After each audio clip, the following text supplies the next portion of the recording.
welcome to Tough Glove Boxing.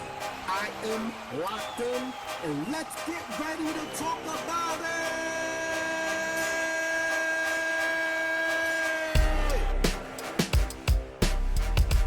What's good, everybody? I'm locked in. Welcome to another episode of Tough Glove Boxing. As always, I want to take the time to salute all the tough girls and tough guys that apply pressure to that like button. I appreciate it. If you're new to the channel and you like the content, I advise you to subscribe to the channel at the end of the video. Become part of the Tough Glove family, true unbiased fight fans. You don't have to agree with everything I say. All you got to do is do what I do, and that's love the sport of boxing. We're a small family, but we're a strong family, and we're passionate about the sport. So, welcome. As always, I'm going to get into the playlist. However, I'm not going to timestamp today's video, but it's not going to be a very long video. We're going to talk about Tszyu versus Toni Harrison. Toni Harrison getting knocked out by Tszyu. What does that mean for the Jermell Charlo fight? We're going to talk about Keith Thurman versus Errol Spence. And we're going to talk about the Terence Crawford hate train pulling full steam ahead. So first of all, let's talk about the fight Saturday night. Right? Or Sunday, right? Because it was in Australia. First of all, shout out to the flossy, bossy Aussie, Tszyu, who put on a demonstration. He demonstrated on Toni Harrison. I linked to Toni Harrison. I had him winning by unanimous decision. That was my prediction. Tszyu obviously said, screw your prediction. I'm going to do what I do. And I'm going to be honest with you. I never saw Tszyu look so good as he did in this fight. But at the same time, Toni Harrison didn't really look like the Toni Harrison that I expected. He didn't step to Tszyu one time. I don't know how in the hell he thought he was going to beat Tszyu with a jab. But like I said in my prediction video, if you don't discourage Tszyu from coming full steam, from coming up forward, he's just going to choo-choo his way through you. And that's exactly what he did. Even though the jab from Toni Harrison was snapping the head back of Tszyu, it wasn't enough to discourage him from coming forward, and he was just really walking straight in. What I will say I was surprised from Tszyu was his speed, right? He's always had a bit of timing. Really, I didn't see him do anything different than I usually see him do, but it seemed like he was a lot faster for some reason, and that speed was very deceptive. Like when he was countering Toni Harrison, he was catching Toni Harrison. It was like Toni Harrison was pulling straight back and couldn't get out the way, and it didn't look like the Toni Harrison that fought Jermell Charlo in either fight. But nevertheless, the flossy, bossy Aussies have something to be proud of. And like I said in my last prediction videos, you guys should be appreciative of Toni Harrison, because now that Tszyu has defeated Toni Harrison, the question of whether he belongs in that division on the elite level with the top guys, that question has been answered. And the answer to that question is yes, he does. The next question that needs to be answered is, does he have enough dog and skill to beat Jermell Charlo? Now, one thing I like about the flossy, bossy Aussie boxing fans in Australia, right, is that they don't have a lot of boxers coming out of Australia, right? So the ones that they do have that accomplish anything, they really get behind him full steam ahead. I believe this victory with Tszyu was needed. I'm glad that Jermell Charlo and Tszyu fight didn't happen just yet, because now that fight is just that much bigger. I believe, especially with the last name of Tszyu, Tszyu, you know, they got behind him. He's a hero there in Australia, even though he's Russian, right? But Australia adapted him, and he's a hero there. But Tszyu is Australian. You understand what I'm saying? And they have a new warrior to get behind. I'm glad. Welcome back into the sport of boxing. Him versus Jermell Charlo is going to be a fantastic fight. I think he's going to need to be a little bit more of a dog in order to fight Jermell Charlo. And there's going to be some things that work against him in a Jermell Charlo fight, because see, everything was really to his advantage in this fight, especially that ring size. I was shocked at how small that ring was, so it was really nowhere for Toni Harrison to go. But the way Toni Harrison was fighting, it really didn't matter what the ring size was going to be because he was pulling straight back in a straight line. He was just throwing his jab. He barely wanted to engage Tszyu, it seemed like to me. And I came to the conclusion by like the 4th round, I'm like, yo, this guy's fighting like he's just here for the payday. And that's just my honest opinion. Now, does that take anything from Tszyu? No. Tszyu beat a top 5 guy in the 154-pound division, so that qualifies him to fight Jermell Charlo, and for the Jermell Charlo fans and the American fans to take him seriously. You can't really say anything no more. You said that Toni Harrison, as well as myself, was an elite boxer. Tszyu knocked his ass out. We all expected Toni Harrison to fade, but I would argue that Toni Harrison looked like he was primed for the knockout a lot earlier than the 9th round, just by the way he was fighting. And it seemed like when he got hit with that first right hand by Tszyu, he really got discouraged from engaging. It's almost like he didn't even really want to throw the jab. He was just doing that because he knew that was really the best way that he was going to score points. He didn't utilize any of his footwork, and his defense was very lacking. Okay, so shout outs to Toni Harrison for admitting that the better man won that night. His press conferences were obviously entertaining, but you know, that's about all he won was the press conferences, because Tszyu damn sure won that fight. So shout out to the Flossy Bossy Aussie Tszyu. I want the Aussies to get in my comment section. I want you to type Flossy Bossy Aussie if your boy Tszyu put on. I know y'all gonna be there to watch the Jermell Charlo fight. Now that fight should be a lot bigger. It should make a lot more money. And so Jermell Charlo should even be happy that Tszyu performed the way he did, right? Because right now the question we ask ourselves here in America is who's left for Jermell Charlo? He beat everybody who was of a notable name, and Jermell Charlo's resume is fantastic, right? Fantastic. I'm not even going to talk about Tszyu's resume because Jermell Charlo arguably has the best resume in the 154-pound division, or right now, he has the top resume of anybody in any division. When you look at the people that he's defeated, the people that he's knocked out, or elite level fighters. You understand what I'm saying? So Tszyu, to me, in this fight, the burden of proof is on him. I think he cannot fight Jermell Charlo the way he fought Toni Harrison. He's going to have to do more than walking. Yeah, the boy is powerful, but Jermell Charlo, we all know what his power could do, and we know one thing about Jermell Charlo. He is an absolute dog. He will maul you in there, and he reacts way better than Toni Harrison when he gets hurt. So shout out to the Flossy Bossy Aussie Tszyu. You demonstrated, you participated, and now you're being congratulated and celebrated as you should. So now, like I said, Flossy Bossy Aussie, get in the comment section. I want you to type Flossy Bossy Aussie if your boy Tszyu put on. And then also I want you to put if you think he's ready for Jermell Charlo and how he wins that fight from your perspective. All right, here we go. Now, still, it's March 13th, and there is no fight date announced for Keith Thurman versus Errol Spence. Now, I mean, is this fight signed? Is it a done deal already? I mean, I understand. Everybody keeps saying this is the next fight, but why haven't we got an announcement on a date for this fight? That's suspect to me. What's going on behind the scenes, right? Allegedly, Errol Spence is in training. Keith Thurman has been in training since last year, it seems like. So why don't we have an announcement yet? I heard that there was rumors floating around that Terence Crawford and Spence were on the phone.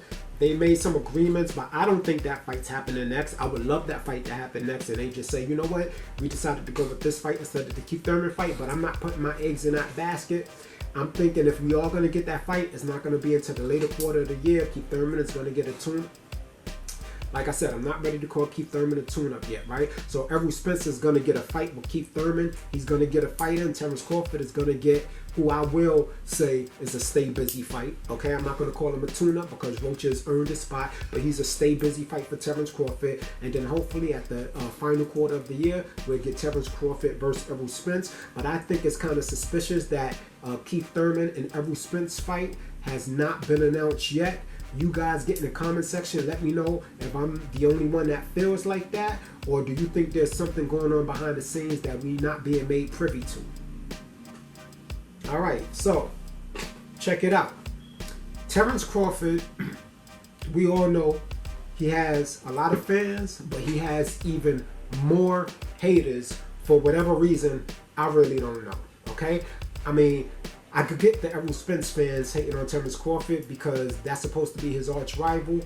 But I mean, at this point, we just all have to be realistic, okay? Now, we all know that there was this going back and forth about Terence Crawford and Errol Spence and who ducked who. I'm not even going to get into that part of it.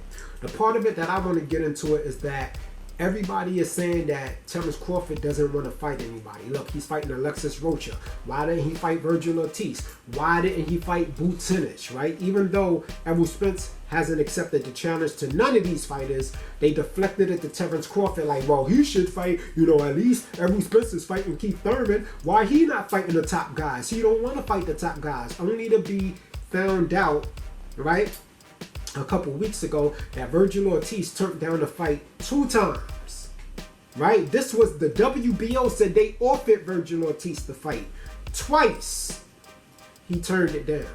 And then now we hear that Blk Prime tried to make the fight with Jerome Boots Ennis happen, and that fell through, right? Terence Crawford was running towards the smoke, and that fell through. Now I don't know why Virgil Ortiz ducked. Y'all done built this man up to be, you know, this guy who would stop Terence Crawford and was on, you know, Terence Crawford was running from him, only to find out that he was the one, or his team or his side was the one that killed that fight.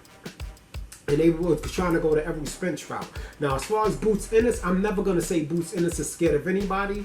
I know what I know what cloth he's cut from, but I will say something on his side stopped this fight from happening with Terence Crawford, because Blk Prime is looking to make this fight. And my question is, with all of this rumors circulating about Blk Prime running out of money and all of this, how were they still trying to make such a big fight if they don't have any money? Right? And so I was looking at Blue Blood's channel, right? And one of the comments, you know, Blue Blood was explaining about, see, I told y'all I wasn't lying, because you got all of these channels going against Blue Blood now that he's no longer falling for the Errol Spence BS, which a lot of people jumped off the Errol Spence train because they realized that they were getting smoke and mirrors in that direction, right? But you still got these diehard fanboy channels, and I have to call them fanboy channels at this point, because they just refuse to hold Errol Spence or the PBC accountable for anything. Everything seems to be Terence Crawford's fault, and that's what I have a problem with.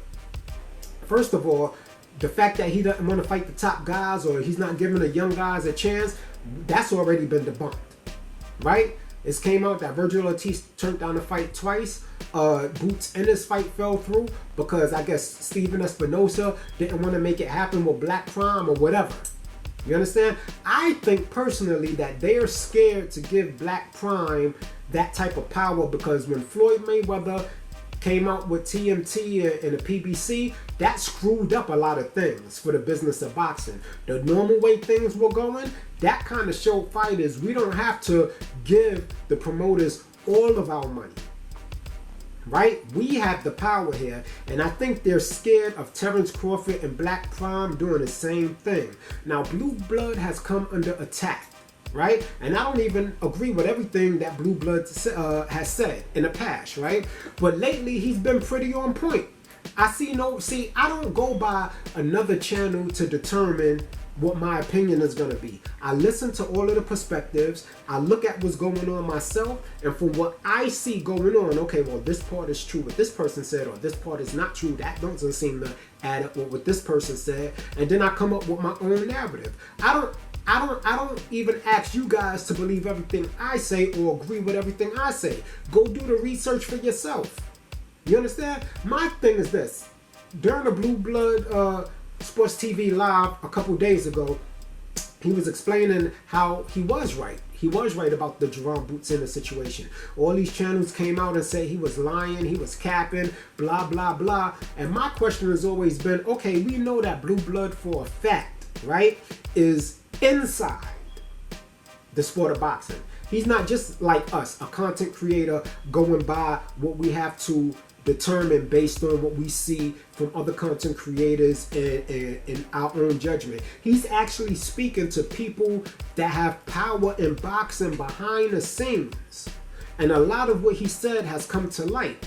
And then you have channels who use Blue Blood Sports TV name to blow up just simply by going against what he says, since he no longer falling for the EJ BS. So you have another channel who says, well, I'm going to pick up that EJ BS ball and run with it. And so they coming up with all of these things. Yeah, the truth about Terence Crawford, you know, the real thing that happened. But they don't have no more information than I have. My channel is 1.5 years old, and they don't have no more inside information than I have. I haven't seen them interview one boxer. I haven't seen one boxer call in to their channel. I haven't seen one boxer get in the comment section on their channel to confirm or deny anything they're saying. Yet we know Blue Blood Sports TV is in the mix of what's going on. And yet, in his comment section, some EJ fan went and said, well, where's your receipts? You capping. So my question is, why is Blue Blood Sports TV the only one who have to show receipts when it comes to talking about Blood Crawford? Because when I look at these Spence fanboy channels, right, and they just going off a narrative that hasn't been proven, they ain't shown no receipts, they haven't quoted any sources, they can't pick up the phone and confirm nothing. Nobody is asking them for their receipts. They're saying, oh, I knew it. See, you smart. You know why he don't have to show receipts for his information? You know why he can't? Because he's getting his information based on his feelings and other content creators that believe what he believes. When did facts become the enemy? When did facts over feelings become the enemy? I thought everybody wanted facts. I know not everybody can handle the truth, but I thought that the truth reigned supreme over anything. A narrative, an opinion. I thought on top of all of that was facts or the truth. But yet, Blue Blood, who y'all was loving 1.5 years ago, he was the realest dude alive 1.5 years ago. All of a sudden now, he's capping. He's a liar. You know, he's a manipulator. All because he woke up and saw what a lot of us were seeing. And some of you refuse to see. And I'm not biased. Trail TV, right? Trail boxing, right? I don't agree with a lot of shit they say. I rock with 78 Sports TV. I'll look at CC other channel where she tells her stories and stuff like that about when she died. I find that type, you know, stuff entertaining. But as far as that specific platform, I don't even agree with most of what they say. Matter of fact, a Black Fight fan insulted me for no reason last year on 78's birthday. All I did was give a little super chat that wish 78 a happy birthday, and I said Devin Haney was receiving a lot of hate because it was right after Devin Haney's first fight with George Kambosos. And Black Fight fan, this Nigerian potato head looking motherfucker talking about, oh, well, I be in first class. I don't know. I don't be down in the gutter, so I don't hear the hate that you talking about. And it just really didn't have nothing to do with boxing. Even 78 Sports TV was like, nah, he talking about stuff that he's saying that they saying online. Oh, well, I be in first class, nigga. Like, if I'm in the gutter, I'm in the suburbs. If you look at some of my videos, you can see me. I'm in my living room. I'm in my dining room, nigga. I'm in the burbs. But ain't nothing wrong with, I'm from the gutter. Shout out to the Bronx. I got a lot of family from the gutter in New York, which was weird to me because ain't CC from the gutter? She about that ish. She was doing time and everything. So, and you don't have no family in the gutter? Like, that comment had nothing to do with boxing. So I said, you know what, all right, for some reason, I don't know, I'm not even of importance, but obviously the guy don't like me, so I won't come back to his channel. Now, I'm not an emotional motherfucker. That don't mean I don't mess with nothing he do. He has another channel where he talks about dogs. And he helped me get my pit bull right. And I have a real pit bull, not none of these made up breeds, bullies, and, you know, them giant ass created pit bulls that are not even really pit bulls, right?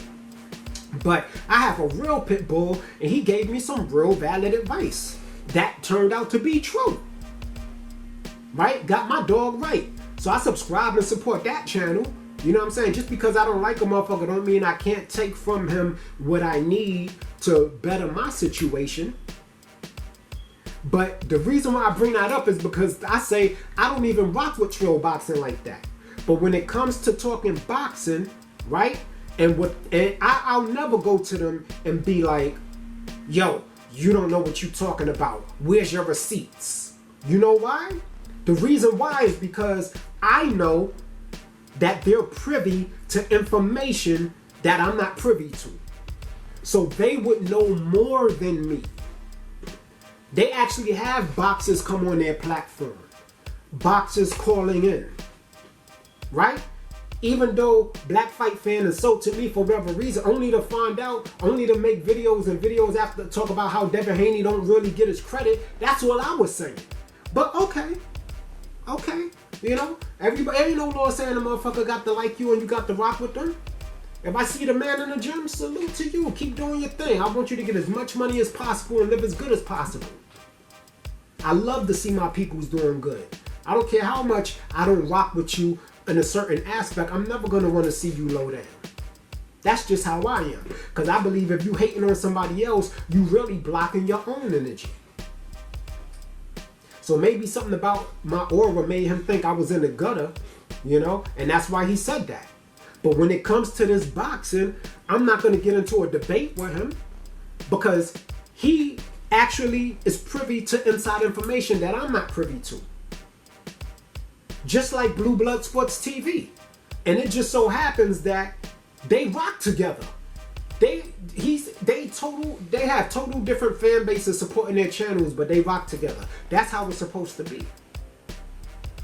I'm not in my feelings about, oh, you know, I'm not trying to say I don't believe Errol Spence can beat Terence Crawford, but I'm not going to say it's a foregone conclusion and he has no chance. I'm not going to say Errol Spence is scared of Terence Crawford after knowing all of the information that came out. I'll just say, when it comes to who's living that boxer's lifestyle, right? Who's staying disciplined, who's trying to live life as a boxer and not a rapper, I got to give that to Terence Crawford. That's my opinion, based on what I see. Right? Errol Spence is from the same camp as Jermell Charlo. And Jermell Charlo personality is not meant to get along. He don't really like no. I mean, you would think he don't like nobody, but with his type of personality, he keeps his circle small and his castle walls tall. So when you understand that about his personality, you can't take it personal how his attitude is. But one thing I can tell you is he lives a boxer's lifestyle. You don't ever see him somewhere drugged out, drunk all over the place, right? Does he have a good time every once in a while? Yeah, but you won't even really tell. Because most of what you see Jermell Charlo is, you see that stare in his eyes, that hunger. He's undisputed and he's still got that hunger.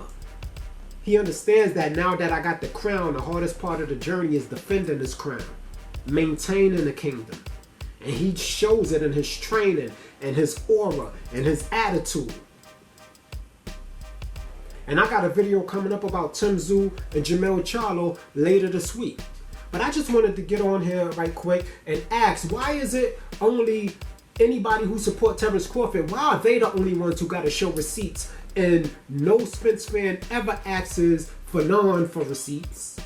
Knockout TV, Knockout Boxing TV, nobody asks them for receipts, right? Trail Boxing, well, we already know they got receipts.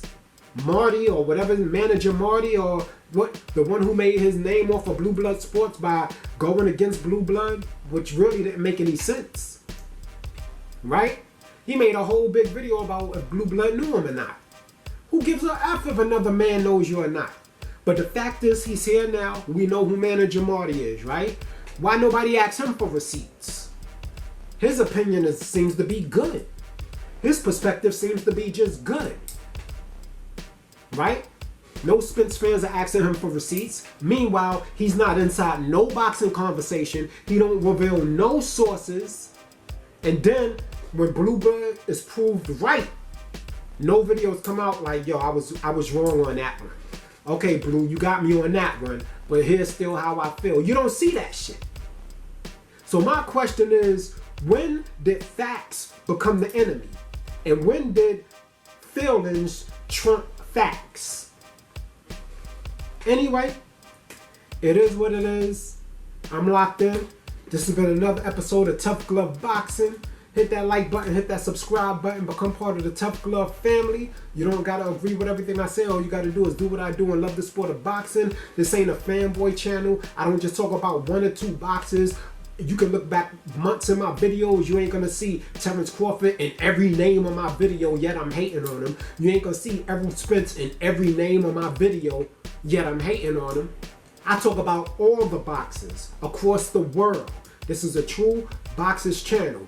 Once again, shout out to Tszyu, alright, on his victory. I can't wait to see that fight with him and Jermell Charlo. We got some fire coming up with Caleb Plant versus the Mexican monster, David Benavidez. That's going to be fire. We got Gervonta Tank Davis going against Ryan Garcia, Stephen Fulton going against Inoue. We got a lot to talk about. Hit that button. I'm out. You ain't gotta go home, but you gotta get the hell up out of here.